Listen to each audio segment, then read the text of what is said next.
శివలాల్ రాష్ట్ర అధ్యక్షుడు రాఘవేంద్ర నా పేరు. ఈరోజు నర్సంపేటలోని జననీ హాస్పిటల్ రావడం జరిగింది. జననీ హాస్పిటల్లో బానత రమ్య వైఫ్ ఆఫ్ నవీను గత 9 నెలల నుంచి ట్రీట్మెంట్ చేసుకుంటున్నారు. ప్రెగ్నెన్సీ వచ్చినప్పటి ఇప్పటి వరకు ప్రతి నెల రిపోర్ట్ చూస్తుంటే నార్మల్ అని చెప్తున్నారు. నిన్న నైట్ వచ్చి అడిగినా కూడా అదే మాట నార్మల్ అని చెప్తున్నారు. కానీ తీరా ఆమె డెలివరీ అయిన తర్వాత చూస్తే పాప పెదాలు వాపు రావడం జరిగింది.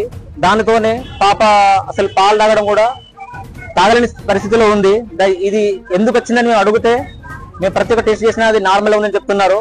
ఇది ఏంటంటే జననీ హాస్పిటల్ డాక్టర్ నవ్య గారి తప్పడం వల్లనే ఆమె ట్రీట్మెంట్ కరెక్ట్ చేయకపోవడం వల్లనే ఈ తప్పు జరిగిందని మేము అడుగుతున్నాము. కానీ దానికి ఏదైనా ఖర్చు ఏదైనా వాళ్ళు భరించి పాపకు న్యాయం చేయాలని మేము కోరుకుంటున్నాం. రిజల్ట్ ఆమె ప్రతి నెల మేము రిజల్ట్ ఎలా ఉందని అడిగితే అది నార్మల్ అని చెప్తున్నారు. కానీ వీళ్ళు వాళ్ళ హాస్పిటల్లో ఉన్న ఏదైతే ట్రీట్మెంట్ ఉందో దాని వరకు మాత్రమే వాళ్ళు ట్రీట్మెంట్ చేశారు. కానీ దానికి సరిపోని ఏదైనా స్కానింగ్ అని ఏదైనా ఇతర బయట హాస్పిటల్ వాళ్ళు ఎక్కడ పంపలేదు. ఏదన్నా ఇక్కడ వాళ్ళ డబ్బుల కోసం వాళ్ళ సొంత లాభాల కోసం వాళ్ళు తీసుకొని పాపకు అన్యాయం చేసింది. కాబట్టి పాప ఖచ్చితంగా వాళ్ళు న్యాయం చేయాలి. పాపకు ఎలాంటి ఖర్చులైనా వాళ్ళు భరించాలని మనవి. అది చూడలేదని మేము చెప్తున్నాం కదా. ఇప్పుడు అదే విధంగా ఇప్పుడు నేను ఇంతకుముందు రమ్యతో మాట్లాడినా కూడా రమ్య అదే మాట అంటుంది. ఏ డాక్టర్ రాలేదు, ఎవరు చూడలేదు, ఆమె స్కానింగ్ చేసింది, ప్రతిదీ ఆమె టెస్టులు చేసిందని చెప్తున్నారు.